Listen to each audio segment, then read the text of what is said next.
What up, everybody? When Power Season 6 aired in 2019, Episode 10 aired on November 3rd and concluded with Ghost getting shot and falling off the balcony at Club Truth.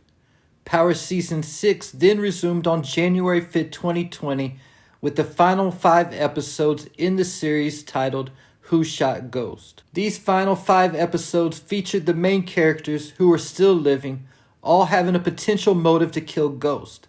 And all of them were headed to Truth at one point or another the night he got shot. And these 5 episodes played a key role in laying the foundation for the subsequent spin-offs. Part 1 concluded the story of Andre Coleman when he was burnt to death in a jail cell by his 2-day ones, 2-Bit and Spanky. 6/12 featured Paz Valdez, closing that chapter of the Valdez lives with Paz receiving an inheritance from Ghost's estate. This money was able to put Junior back in school to finish up his degree, where we saw him introduced as DEA in Ghost Season 3, and then smoked by Tariq in Episode 1 of Season 4, consequently creating a new enemy out of Paz Valdez, like father like son, and Paz turned to Don Carter. Power Episode 613 featured Tommy and ended his story in New York after creating problems with the Italian Mafia, and concluded with him leaving Listening to Regulators by Warren G and Nate Dogg on his way to Cali. 614 featured Rashad Tate, who was down and out until the shooting of James St. Patrick, but this gave Tate new life in his ambition to become the governor. This set up a potential Tate spinoff that never happened. Instead, Tate lost the election and continued as a character in Book 2. Part 5 of Who Shot Ghost and the final episode of Power revealed who Ghost's actual shooter was, and this episode featured Tariq and Tasha and set everything up for Book 2 with Tariq going to Stansfield and Tasha going to jail. Now the final season of Power Book 2 also has a 2-month break after Episode 5 before the final 5 episodes. Just like Power, and even though we only got 5 episodes and not 10 before the break, could the final 5 episodes of Book 2 be something similar to what we saw on Power? And there's a potential clue from one of the promo videos that does point in this direction as well. In Power Episode 610, the episode Ghost got shot, he kept saying that nobody could stop him.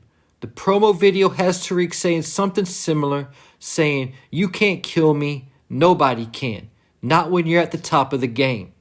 Maybe everything wouldn't be identical, but I could definitely see Tariq getting shot and surviving, but not knowing who the shooter was. And the final 5 episodes could be Tariq trying to find out who shot him, possibly with Episode 5 ending on a cliffhanger, whether Tariq will live or die. And at the same time, it could be possible that Tariq does see who shoots him, but he gets shot in the head and has amnesia about the night he got shot and can't remember who shot him.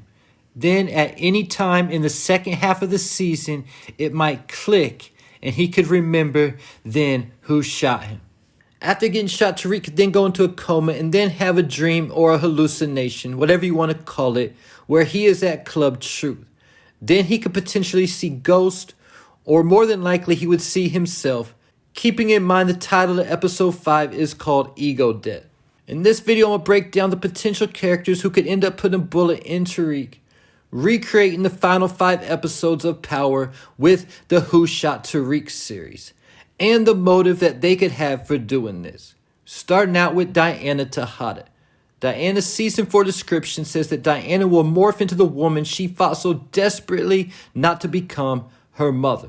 And what has Monet done over the last 2 seasons of Power? Killed one of her baby daddies herself and orchestrated for the other one to be killed. So could Diana do the same thing and take out Tariq, or at least try to take him out and shoot him, or maybe set him up to get shot by Drew?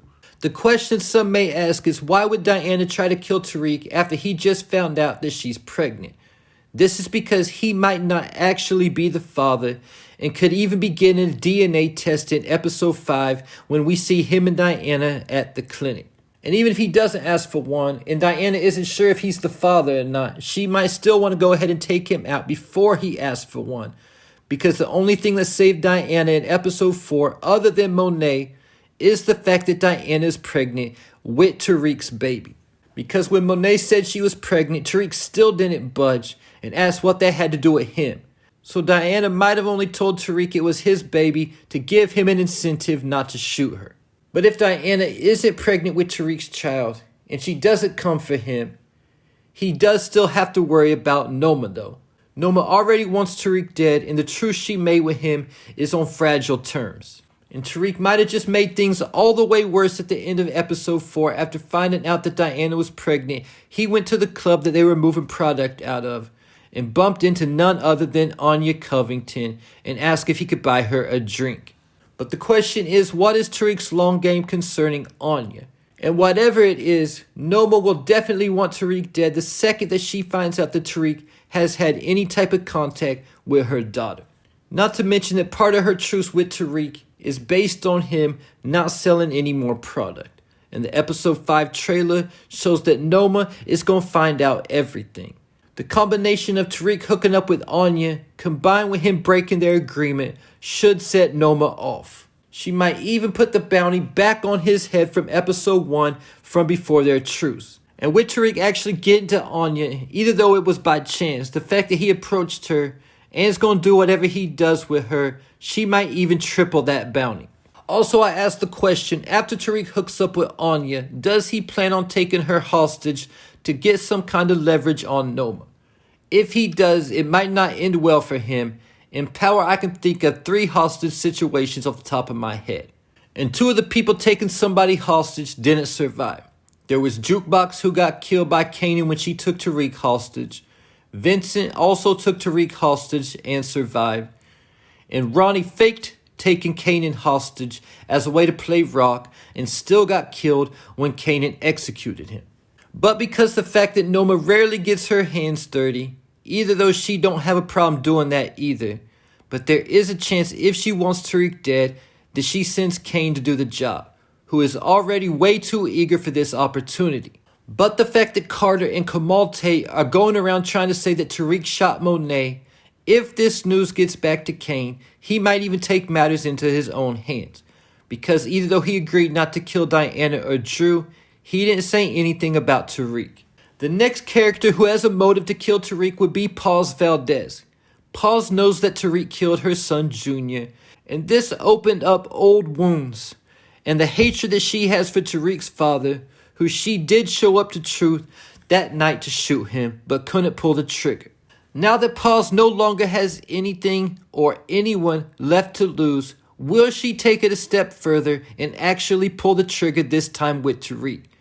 I could definitely see this happen, and she shoots him in the back or something where he doesn't get a chance to see her, and she doesn't have a good enough aim to actually kill him. The next character who could potentially shoot Tariq is a wild card, because Power often likes to go with the angle that nobody expects. Raina getting killed by Ray Ray, and then Tariq being the one to take out Ray Ray, for example, and Tommy canceling Christmas on Angela when he intended on killing Ghost is another. So with that said, I also have to talk about Brayden Weston, because Brayden has always been way too easily influenced, and now he's on powder and sprung over Elle and basically willing to do whatever she says. And that includes giving her product off the top and lying to Tariq about it. I can see a scenario playing out where Tariq finds out what Brayden's doing and puts him out the business again like he did in season 3. But now that Brayden is turned into a cokehead and also has Elle in his ear, he might not respond the same way. Season 3, he let Kane talk him into retaliating and get it back in by shutting down Tariq's access to Weston Holdings. What if this time Brayden and Elle get all coked up after Tariq puts him out the business and Elle convinces him that he's the one who set everything up? How can he just let Tariq put him out the business? And what does he need Tariq for in the first place when he has her? And then Brayden could be the one to put the bullet in Tariq.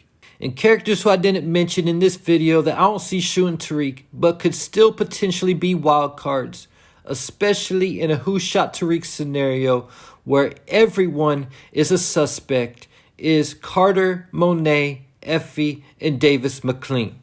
If any of these characters have a motive, it would be Monet, because she thinks Tariq shot her. And if Diana tells her that Tariq isn't actually the father, or if her or Drew still feel threatened by Tariq, Monet could take matters into her own hands. And in these last 5 episodes coming in September, regardless if it's Tariq's version of Who Shot Ghost or not, some to pay attention to is the clues and what happens that could potentially lay the groundwork for the next spin-offs, like the final 5 episodes of Power did. And there you have it. Leave your thoughts, theories, and predictions in the comments.